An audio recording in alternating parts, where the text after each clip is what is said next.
नमस्कार दोस्तों साथियों।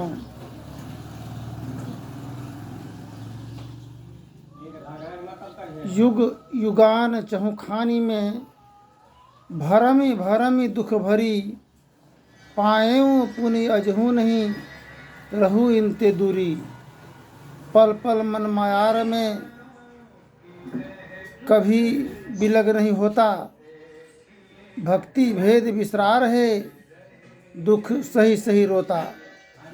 गुरु दयाल दया करी दिए भेद बताई, महाभागी जीव के दिए भाग जगाई।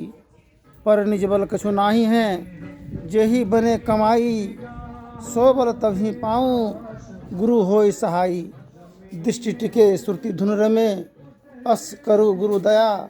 भजन में मन ऐश्वर्य में, जस रम सो माया। हम लोग खानी युग युगान चहुखानी में पड़ा रहने के कारण जीव अधोगति में पड़ा है।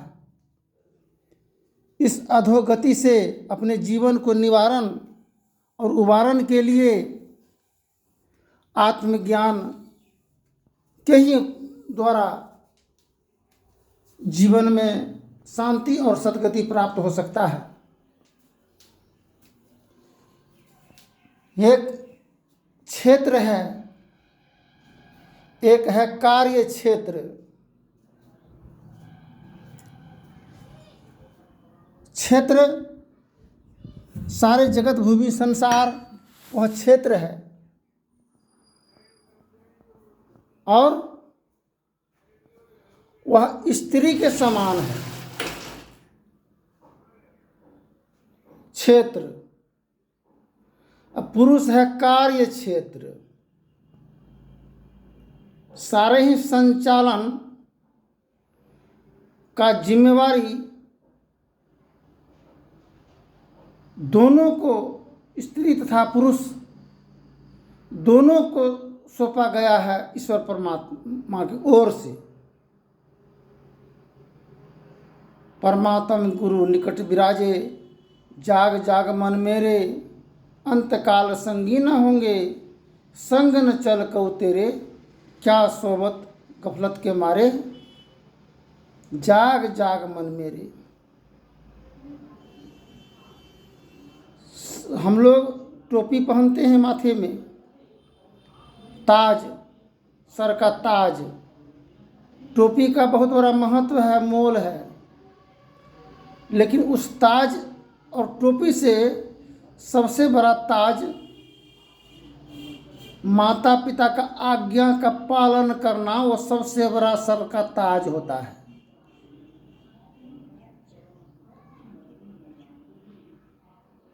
खिदमते सलूक, जिसका सलूक अच्छा है, भाई भाई के साथ नम्र विचार, आदर मान सम्मान, माता पिता परिजनों के संग में जो व्यवहार विचार होता है, अगर उत्तम हो, सराहनीय विचार हो, स्वावलंबी विचार हो, वह मानव का जीवन धन्य है। बहुत भाग से मानव तन जीवन हम लोगों को मिला,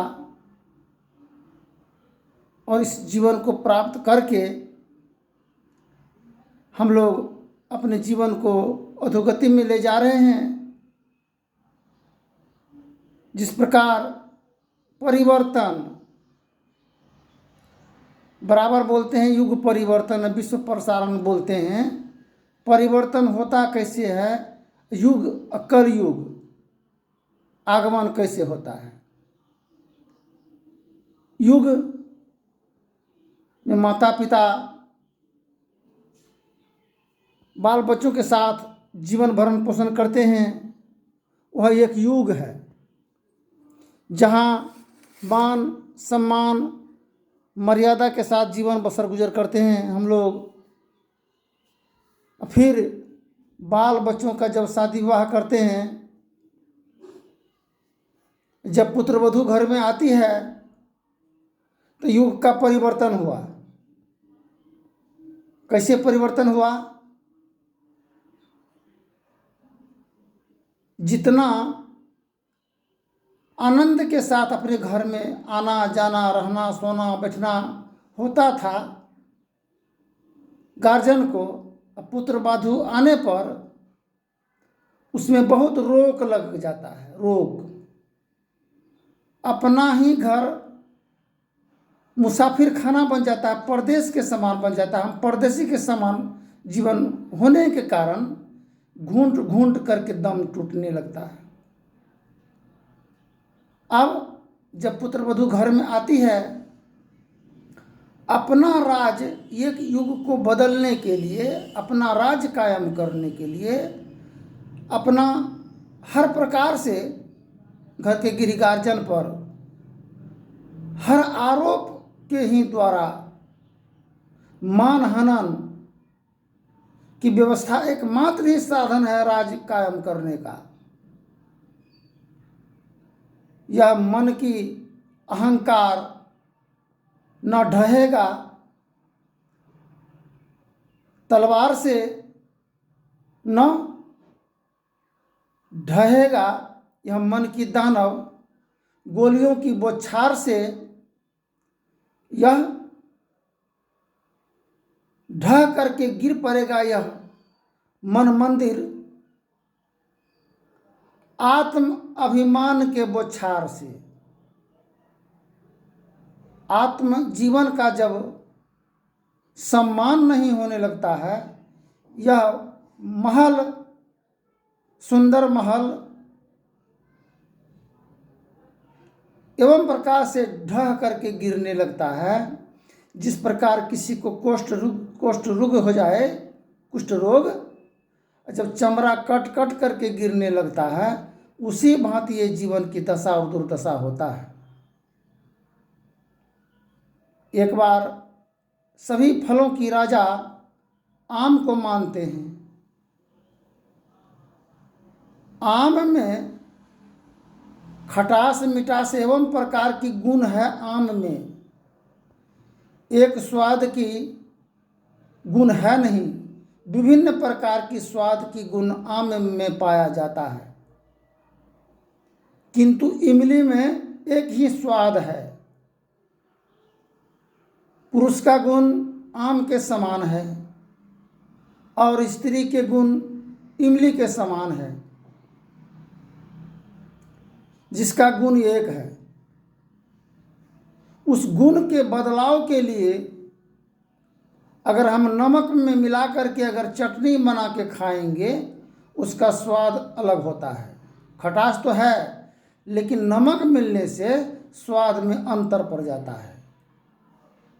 और उसी को चटनी बनाने के लिए गुड़ में मिला करके अगर चटनी बना करके खाया जाए तो उसका स्वाद में अंतर पड़ जाएगा। ठीक इसी प्रकार एक पुत्र वधू सज्जन के घर में अगर चली जाती है, उसमें सज्जनता का गुण प्रवेश कर जाता है। मान मर्यादा का उल्लंघन कदापि नहीं करेगी वह, सम्मान पूर्वक जीवन व्यतीत करेगी वह। कोई स्त्री नहीं चाहती है कि हम ससुराल में जाकर के ससुराल को उजाड़ दें, बर्बाद कर दें, तहस नहस कर दें।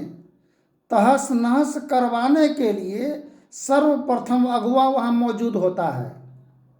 यहाँ तक तो हम लाए हैं, परिजनों के साथ में दुर्व्यवहार, अत्याचार, जुल्म किए हैं, शेष बचा हुआ अब जो तुम प्रवेश की घर में, अब तुम्हारा दायित्व भार है इस सुंदर सोनहरा भवन को ढाह करके गिराने में के लिए।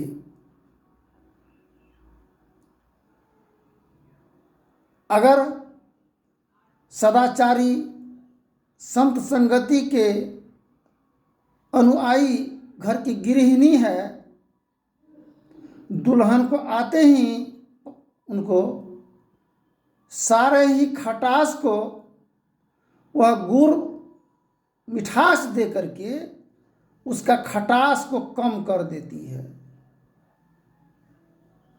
सौंदर्य जीवन का जगमगा खिल जाता है।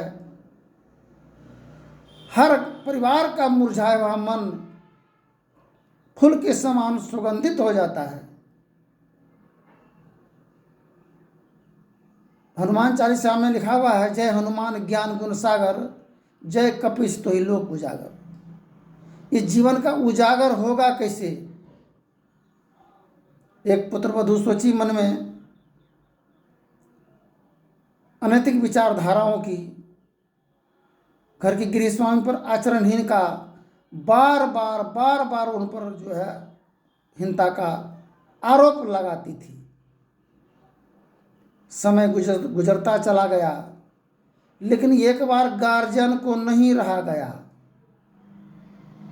गांव के सारे ही महिलाओं को बुला करके तब मौका मिलने पर यही उच्चारण जुबान के द्वारा किया कि यह आगे चल करके कब धंस जाएंगे, फंस जाएंगे, कब इनके द्वारा जीवन का अंत हो जाएगा, सो नहीं अपना मार्ग को सुलभ बनाने के लिए, ताकि जीवन अधोगति में नहीं जाए।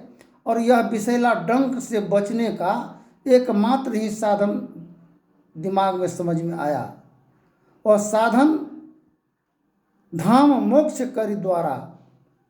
जीवन सरजमी पर तो आया है, प्रेम के ही उपरांत जमी पर आया है।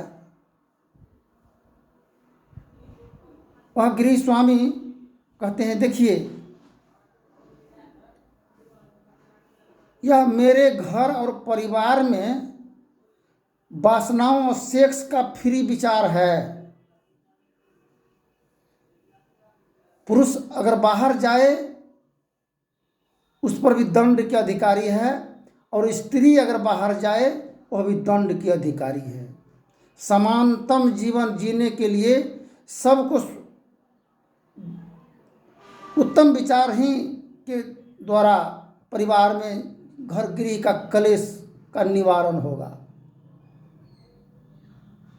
सभी के सम्मुख जब ये विचार को व्यक्त किया गया तो क्रूर विचारणी महिलाओं का घमंड ढह करके गिर गया। अब जो विषैला डंक, जिसके द्वारा डंक के कारण परिजनों को तहस नहस, बाल बच्चों को तहस नहस, साथ अपने जीवन को भी रसातल में ले जाने की कार्य होता है। यह विषैला विचार के कारण समाज और परिवार में इस प्रकार दुर्गति का सामना करना पड़ता है, जो कि पहले घर का गृह स्वामी को गृह स्वामिनी के द्वारा, पुत्रवधू को द्वारा बाहर निष्कासित किया जाता है। जब घर का खुट्टा ही गिर जाए तो महल कहाँ तक टिक पाएगा। उसके बाद तब गृह स्वामिनी सासू माँ का दुर्गति होता है। बाहर दोनों निकल करके झाँव झाँव झाँव झाँव झाँव झाँव कुतवा कुतिया के तरह झाँव झाँव केवल बच जाता है। जिस प्रकार कुतवा का आवाज़, कुतिया का आवाज़ हम लोग नहीं पहचानते हैं, उसी दशा और दुर्दशा मानव जीवन का है, जो कि अपने माता पिता की आवाज़ को बाल बच्चा परख नहीं पाते हैं, और झाँव झाँव करके पंचायती बैठा करके थाना कोर्ट कचहरी पुलिस दौड़ते दौड़ते बुढ़वा बुढ़िया का दम टूट जाता है। जितना बेईमानी और शैतानी हैवानियत गोतनी परोसनी से डाहा जलन की और वही प्रचंड जलनी अग्नि के धाह ताप में स्वयं ही जल करके जीवन राख और खाक बन जाता है। तो अब सवाल यह है कि पुरुष को समझाने का।